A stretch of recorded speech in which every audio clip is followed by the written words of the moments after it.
ভাই কেমন আছেন আপনি? আলহামদুলিল্লাহ এই ভালো আছেন? শাড়িটা কত প্রাইস বলেন তো?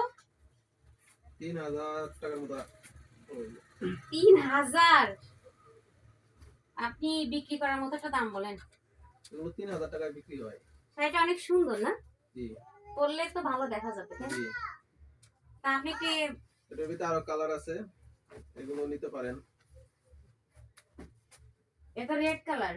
জি, ভাই আমি রেড কালার নিব না, বুঝছেন? এটা এটা অযথা বের করে না। এমনি সুন্দর, ওকে। শাড়িগুলো সবই সুন্দর, এটাও আরো সুন্দর। এটা খয়েরি কালার না?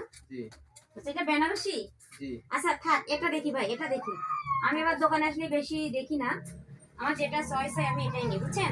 শাড়িটা অনেক সুন্দর আছে, সবাই দেখুন সুন্দর শাড়ি। এটা 1 জানুয়ারিতে পরা হবে, হ্যাপি নিউ ইয়ারের দিন। তো এটা আমাকে প্যাকিং করে দিন। তো কত পড়ছে ভাই? ৩,০০০ টাকা। 3,000 টাকা। ভিউয়ার্স শুনছেন? তো এটা আমার অনেক পছন্দ হয়েছে। যাই হোক, ঠিক আছে, এটাই প্যাকিং করেন। আর এটা আমার অনেক পছন্দ হয়েছে। তো আপনারা কমেন্টসে লিখবেন শাড়িটা আসলে কেমন হয়েছে। আর লোকেশনটা হচ্ছে বাহাদুরপুর। এটা হচ্ছে বাহাদুরপুর জি, না? জি। বাহাদুরপুর এখানে মসজিদের কাছে দোকানটা। এখানে অনেক সুন্দর সুন্দর জিনিস পাওয়া যায়। শাড়িটা আসলে অনেক সুন্দর।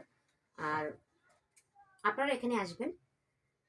আর আমার ভাই অনেক ডিসকাউন্ট দিয়ে বিক্রি করে, তাই না ভাই? হ্যাঁ, অবশ্যই ডিসকাউন্ট থাকবে। ঠিক আছে। তো এখানে আসবেন। এখানে সুন্দর সুন্দর শাড়িও পাওয়া যায়, সবকিছুই পাওয়া যায় এখানে। আমি ম্যাক্সিমাম সময় এখান থেকে কেনাকাটা করি। আর শাড়িটা অনেক সুন্দর না? পরলে অনেক সুন্দর লাগবে। ঠিক আছে, ওকে। ওকে। আপনারা এখানে আসবেন কেনাকাটা